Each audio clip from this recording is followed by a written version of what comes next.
Gostaria de estar saudando a todos meus amados e queridos com a gloriosa paz do Senhor Jesus. A Ele seja a honra, a glória e o louvor, e também a nossa gratidão por tudo quanto o Senhor tem feito em nossas vidas. Seja bem-vindo ao canal A Voz que Clama no Deserto e a mais um quadro aqui da Escola Dominical, dessa feita aqui, quadro de Adolescentes de Deus. E o tema principal, né, do quarto trimestre tem como título O Amor na Vida Cristã. E estaremos agora conhecendo, deixa eu ver aqui, 4.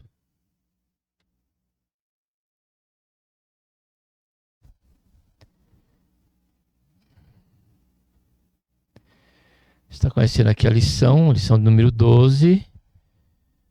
O amor que vence o mal, ou seja, a penúltima lição do nosso trimestre, tá bom? Para tanto, vamos estar orando. Pai, em nome do Senhor Jesus, nos colocamos, Senhor, na Tua santa e gloriosa presença. Pedimos, Pai, perdão dos nossos pecados que temos cometido.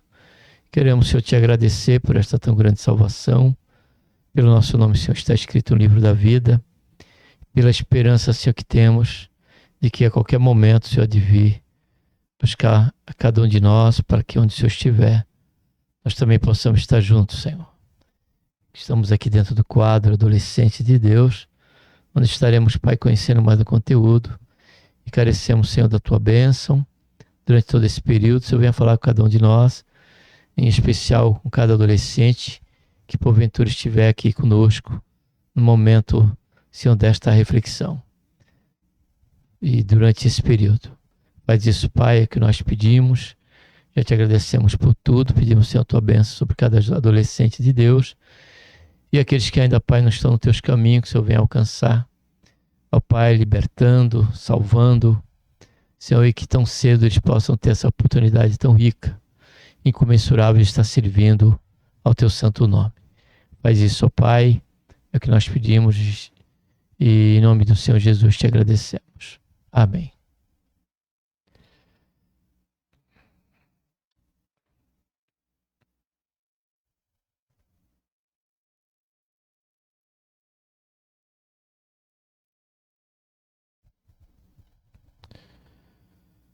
A mensagem diz: se o seu inimigo estiver com fome, dê comida a ele. Se estiver com sede, dê água. Bom, não precisamos demorar qualquer comentário aqui. Haja visto que isso aqui é um antagonismo, né? A nossas atitudes como cristão, frente ao amor, né, cristão, essa vocação pelo qual o Senhor tem nos dado pelo intermédio do seu próprio Santo Espírito, haja vista que a palavra do Senhor diz que o amor de Deus está derramado no nosso coração. Então esse amor e a prática dele está totalmente contrária, né, a esse amor que chamam, né, sobre a ótica secular, né, sobre a ótica do mundo. Jamais, né, na questão do sistema de mundo e secular, alguém vai tratar o inimigo, né, concedendo para ele comida e, se tiver sede, água. Mas nós observamos que já no Velho Testamento nós vemos o profeta Eliseu fazer isso, né, quando cercaram a cidade, porque ele estava descobrindo o pensamento ali, né, do rei inimigo. Isso acabou por gerar uma grande incógnita, né, no coração daquele rei, que perguntou ao seu servo: mas quem é que está sabendo? Porque toda vez que eles atacavam, o profeta revelava o local e o povo nunca estava lá, Israel, né? E Deus dava livramento dessa forma, nessa ocasião, até que o rei se enfureceu, né, diante dessa situação recorrente, e ele perguntou quem que estaria denunciando ele, até que alguém ali do seu comandado disse que não tinha ninguém, mas que era o profeta que estava em Israel, chamado Eliseu, que revelava o que o rei tratava ali no secreto com seus príncipes, né, na questão da guerra. Aí, fato este que no momento, diz as escrituras, o cara adolescente, que o rei mandou um exército cercar a cidade onde se encontrava Eliseu, depois de ter levantado essa informação. E diante disso, quando acordaram pela manhã, isso foi à noite, quando acordaram pela manhã, o servo ali de Eliseu, ao olhar, né, e para aquela multidão de inimigo, ele deu aquele grito de espanto, né? E falou: ai, meu Senhor, o que será de nós? Coisa desse tipo. E Eliseu, quando olhou, né, ele não só viu realmente o exército inimigo, mas viu um inimigo muito maior, porque maior é o que está conosco do que aquele que está no mundo. E diz a Bíblia que o Eliseu orou naquele momento para que Deus abrisse os olhos ali daquele seu servo, o que Deus fez, e ele ficou maravilhado com os carros e cavaleiros de fogo que estavam ao redor daqueles inimigos. E num momento ali cegaram aqueles inimigos, e o profeta orientou o rei para levar eles para dentro, né, ali de Samaria, né, e ali mandaram servir um banquete para eles. E diz nas escrituras que quando eles passaram a enxergar, estavam meio a uma mesa repleta de alimento. E a partir dali, diz as escrituras, depois daquele tratamento, eles nunca mais voltaram, ou seja, nunca mais tiveram a condição em si de querer atacar Israel, porque aquilo causou como uma brasa sobre a sua cabeça. E é justamente isso é que reflete a orientação logo posterior de Salomão através de Provérbios, quando diz aqui: se o inimigo tiver fome, dele comida a ele, tiver sede de água. Romanos também, Paulo fala sobre, lembra desses provérbios, ele diz: para que haja brasa, será como uma brasa viva sobre a sua cabeça, a deixar ali aquela pessoa, né, sem saber o que fazer, né?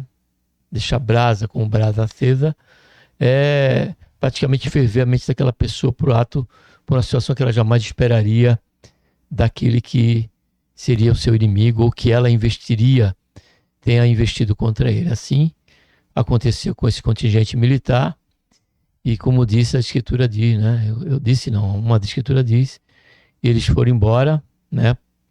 E ali relataram o fato, e diz a escritura que não voltaram mais ali a atacar o povo de Israel ali naquele momento. Vamos descobrir.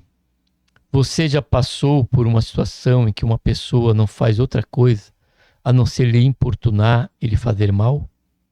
E quando alguém decide que não quer mais olhar para você, qual é a primeira vontade de reagir nesse caso? Parece que o mais apropriado é retribuir na mesma moeda, não? A Bíblia tem uma lógica contrária, e é de pagar o mal com o bem. Já vimos em outras lições que o pecado atrapalha nossa vida com Deus, o nosso relacionamento com outras pessoas. A consequência é sofrimento e destruição. Quando temos o encontro com o Senhor Jesus, a graça divina extrapola o pecado. Dessa forma, a maneira como lidamos com aquelas pessoas que nos fazem mal deve seguir a regra do reino de Deus e não as paixões humanas. Eu posso aqui dar o exemplo, né, testemunhar, quando estava, o adolescente na ativa, né, na Polícia Militar na ativa, e não era crente. Então, quando eu pegava algum adolescente, algum jovem, fazendo uso de entorpecente, eu já descia com um cacetete na mão, né, e não conduzia aqueles para a delegacia, o que deveria fazer, né? Mas agia totalmente errado. Saía ali descendo a lenha naquele jovem, naquela turma que estava ali fazendo uso do entorpecente. Porém, quando o Senhor Jesus me alcançou, né? Quando eu fui salvo pelo Senhor, tudo mudou. Porque eu passei a compreender que ali estavam naquela situação justamente por conta do aguilhão do pecado. E aí, a partir daí já mudei a minha atitude. Já fiz aquilo que eu disse que era correto. Ainda assim eu teria que levar para a delegacia. Então eu conduzia para a delegacia, era feito auto de flagrante. E ali, naquele momento que estavam sob as grades, eu ia ali e entregava um folheto, né, evangelístico, e falava do amor de Jesus para eles. E por certo, esse tratamento e ter ali se preocupado com a questão do seu futuro, não só dele, mas do seu futuro, isso por certo, né, eu estava vivenciando essa questão, porque eles eram aqueles que estavam fazendo aquilo que era mal, né? Porque muitos que roubam, que furtam, que cometem violência, geralmente, quando não estão sob o efeito da bebida, estão sob o efeito das drogas. Então ali eu deveria, enquanto eu tratava anteriormente de uma forma totalmente equivocada e com mal, né? Dando ali para eles ali uma repreensão indevida, após Cristo salvar a minha alma, ali o amor já cristão já estava enraizado no meu coração. Eu já via com outros olhos aquelas pessoas que estavam à margem da sociedade. Já vimos em outras lições que o pecado atrapalha a nossa vida com Deus e o nosso relacionamento com as outras pessoas. A consequência é sofrimento e destruição. Quando temos encontro com o Senhor Jesus, a graça divina extrapola o pecado. Dessa forma, a maneira como lidamos com aquelas pessoas que nos fazem mal deve seguir a regra do reino de Deus e não as paixões humanas. Isso nós temos como princípio de excelência e exemplo o próprio Senhor Jesus Cristo, né? O próprio Deus, que ao olhar do alto céu, como diz Salmo 14, não viu um justo sequer. Todos se desviaram, não havia um que fazia o bem, todos se tornaram imundos. Porém, o que é que o Senhor fez?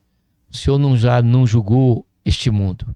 O Senhor enviou o seu Filho para que nós pudéssemos ter a oportunidade do perdão e da salvação. Sair dessa condição de estar contra Deus, sendo inimigo de Deus, para a partir daí compreender por esta transformação de vida o quanto Deus nos amava.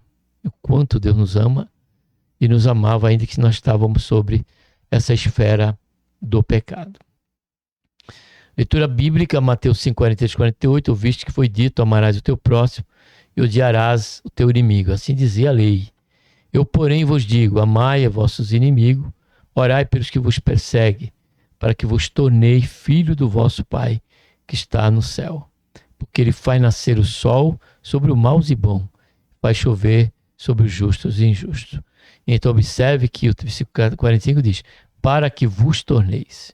Então é claro, amados, que isso é algo que não é instantâneo, mas dado ao relacionamento nosso com o Senhor e a liberdade que vemos dar ao Espírito Santo do Senhor em nossas vidas, por certo, nós haveremos de agir exatamente como o Senhor requer aqui de nós, porque já não somos nós, mas o Espírito de Deus que está em nós, que o fruto dele, um deles é o amor.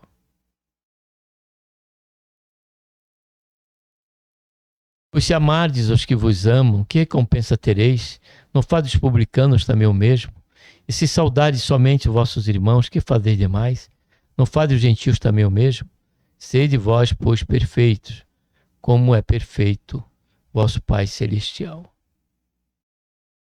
Observe que essa perfeição está caracterizada aqui no caso de quando agimos à luz da vontade de Deus, à luz daquilo que Deus espera. Amar os nossos inimigos, orar por aqueles que nos perseguem, bendizer o que nos maldizem. Então tudo isso é um reflexo de Deus através das nossas vidas. Certo dia Jesus, amando o inimigo, certo dia o Senhor Jesus ensinava o seu discípulo e uma multidão se juntou a eles. Por isso subiu ao monte para que de lá todos pudessem ouvi-lo. Deixa eu só ver o negócio aqui.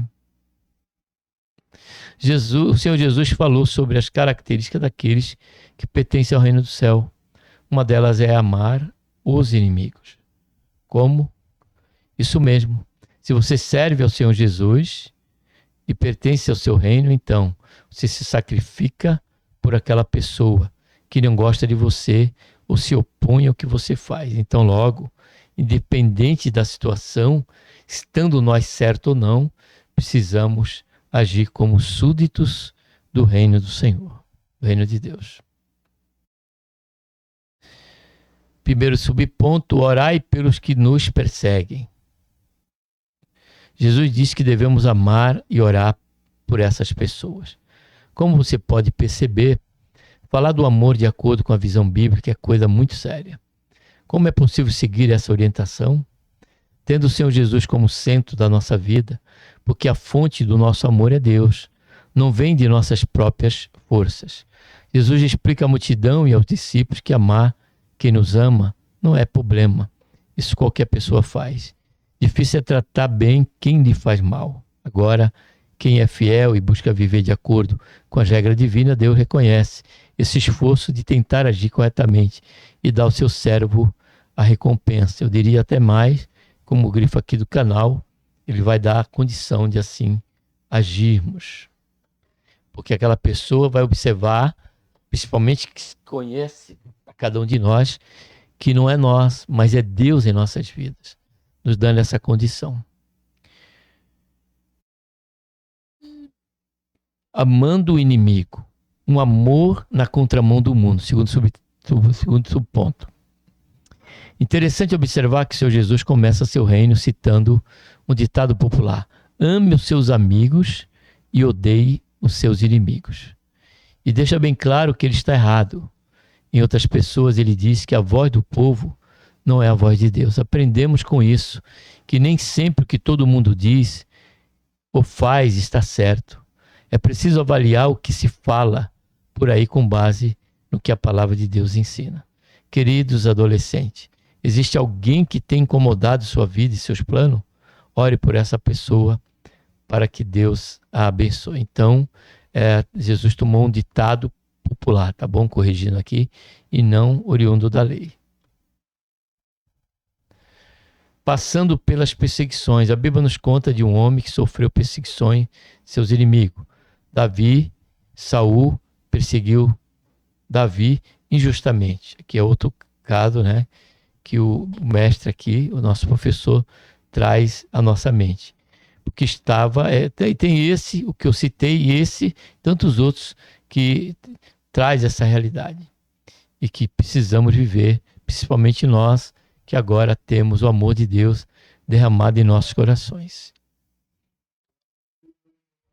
Porque estava com ciúme da sua popularidade de soldado e as pessoas do reino. Certo dia, quando teve a oportunidade de matá-lo, Davi poupou a vida do rei Saul. Davi poderia ter dado fim a seu sofrimento, mas não retribuiu a maldade com maldade, e sim com respeito. Davi repreendeu, primeiro subponto, Davi aprendeu a suportar perseguições. Para você ter uma ideia do que Davi sentia, leia alguns salmos que ele escreveu neste momento de perseguição e angústia. Salmo 35, 57, 69 e 109. Sabe qual o segredo de Davi? Ele nunca deixou de louvar a Deus e entregar a situação ao Senhor em oração e confiou que ele cuidaria de tudo.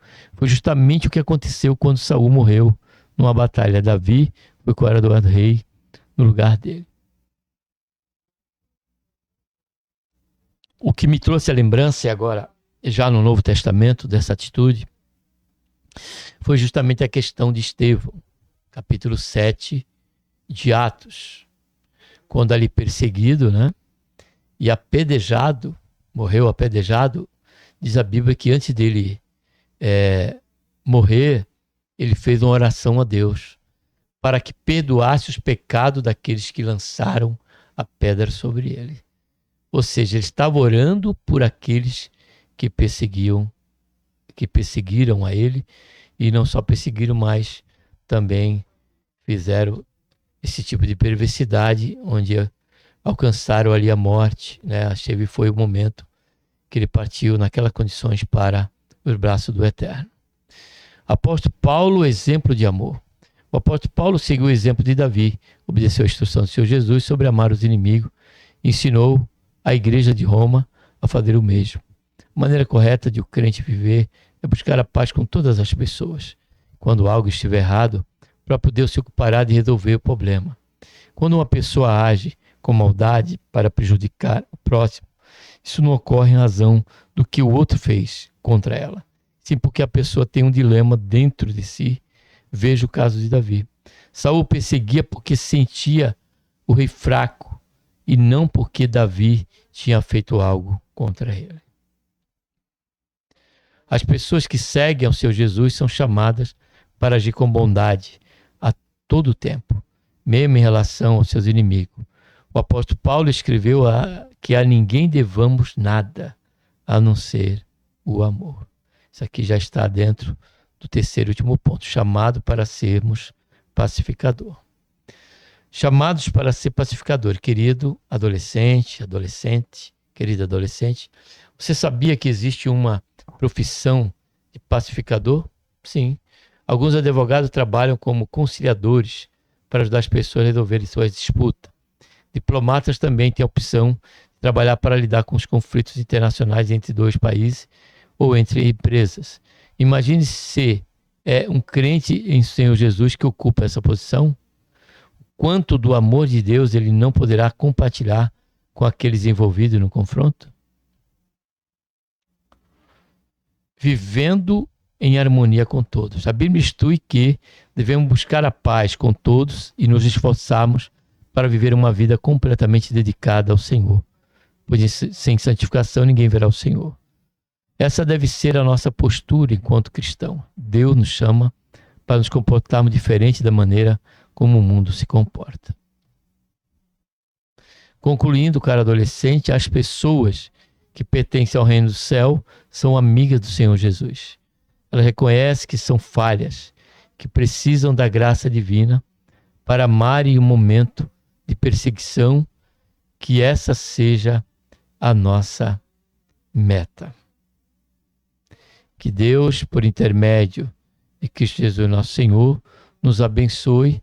Um abraço a todos e hoje cumprimos aí o propósito do canal diante do quadro de lição dominical, que é apenas a leitura do conteúdo. Foi o que nós fizemos praticamente nessa oportunidade.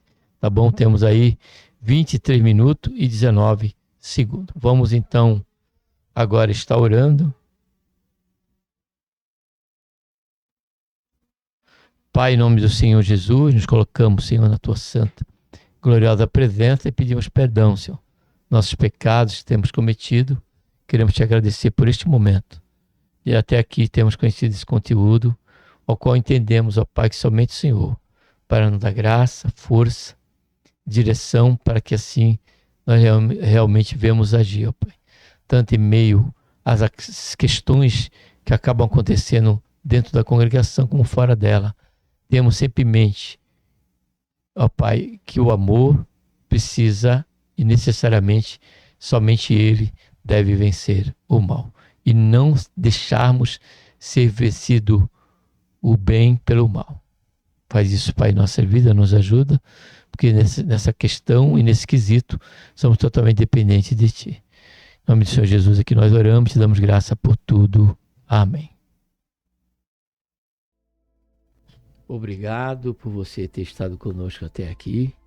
Que Deus abençoe a todos, a você, a sua casa, a sua família, e que esta meditação venha trazer para você edificação, consolação, ou até mesmo a necessidade da exortação. Mas saiba por certo que a palavra do Senhor é boa, perfeita e agradável a todo momento que a ela estivermos a refletir. Tá bom? Um abraço a todos.